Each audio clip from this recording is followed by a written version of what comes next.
बिस्मिल्लाहिर्रहमानिर्रहीम, अस्सलाम वालेकुम। उम्मीद है आप सब लोग खैरियत से होंगे। आज जो कोरोना का नया वेरिएंट ओमिक्रॉन है, इसके हवाले से एक फर्दर अपडेट के साथ आपकी खिदमत में मैं हाज़िर हुआ हूँ। इससे पहले कि हम बात करें ओमिक्रॉन के बारे में, मैं आपको बताता चलूँ कि अब तक कोरोना के जो मुख्तलिफ स्ट्रेन्स डिस्कवर हुए हैं, उनमें सबसे पहले अल्फ़ा स्ट्रेन थी जो कि यूके में डिस्कवर हुई। फिर उसके बाद बीटा थी जो कि साउथ अफ्रीका में डिस्कवर हुई। फिर उसके बाद गैमा स्ट्रेन आई जो कि ब्राज़ील के अंदर डिस्कवर हुई। और उसके बाद एक डेल्टा स्ट्रेन आई जो कि इंडिया के अंदर डिस्कवर हुई। इस टाइम पे पूरी दुनिया के अंदर जो सबसे ज़्यादा केसेस कोरोना के पाए जा रहे हैं वो डेल्टा स्ट्रेन के हैं, जो कि इंडिया से शुरू हुई और फिर तक आहिस्ता आहिस्ता पूरी दुनिया में फैल गई। आप इस बात का अंदाज़ा इससे लगा सकते हैं कि जो अल्फ़ा स्ट्रेन यूके में फर्स्ट डिस्कवर हुई थी, वो स्ट्रेन जो थी, वो जो इनिशियल चाइना से कोरोना की आने वाली स्ट्रेन से 50% तेज़ी से ज़्यादा तेज़ी से फैलती थी। जबकि डेल्टा जो थी वो अल्फ़ा से 50% ज़्यादा तेज़ी से फैलती थी। लेकिन जो अब ओमिक्रॉन स्ट्रेन आई है, जो कि दोबारा से साउथ अफ्रीका में ही डिस्कवर हुई है, वो डेल्टा से 70% तेज़ी से फैलती है। तो यानी अब तक की जितनी भी कोरोना की स्ट्रेन्स आई हैं, उसमें ओमिक्रॉन वो स्ट्रेन है जो सबसे तेज़ी से फैल रही है।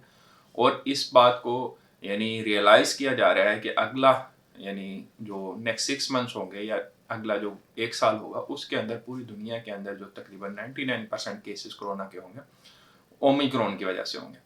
इस वजह से ही ओमिक्रॉन को वेरिएंट ऑफ कंसर्न कहा जा रहा है और इसके ऊपर बहुत ज़्यादा रिसर्च की जा रही है, क्योंकि ये इतनी तेज़ी से फैल रहा है कि पिछले दिनों में यानी कल या परसों यूके के अंदर रिपोर्ट आई थी कि 80,000 प्लस जो है वो कोरोना के केसेस सामने आए।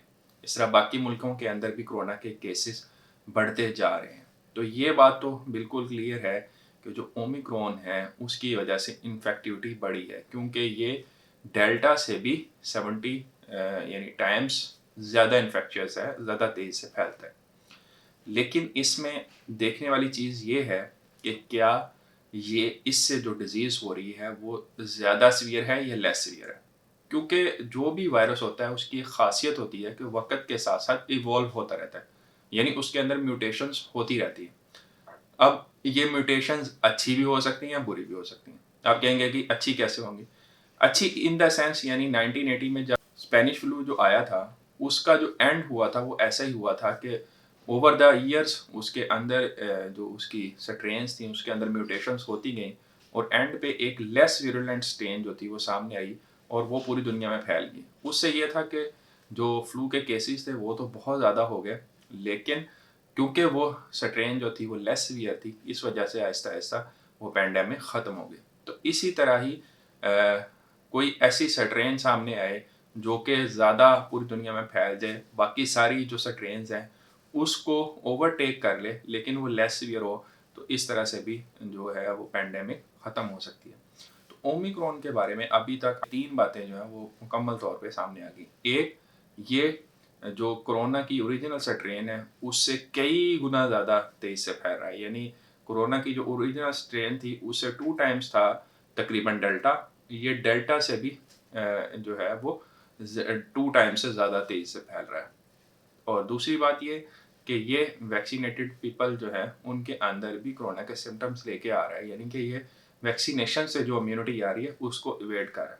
और तीसरी बात जो अभी तक सामने आई है वो ये है कि इसकी वजह से जो डिज़ीज़ हो रही है वो अल्हम्दुलिल्लाह लेस सीवियर है। तो इससे थोड़ा सा जो है वो हमें रिलीफ मिल जाता है कि इंशाअल्लाह इसकी वजह से कोई यानी हॉस्पिटलाइजेशन में और डेथ्स के अंदर इजाफा नहीं होगा।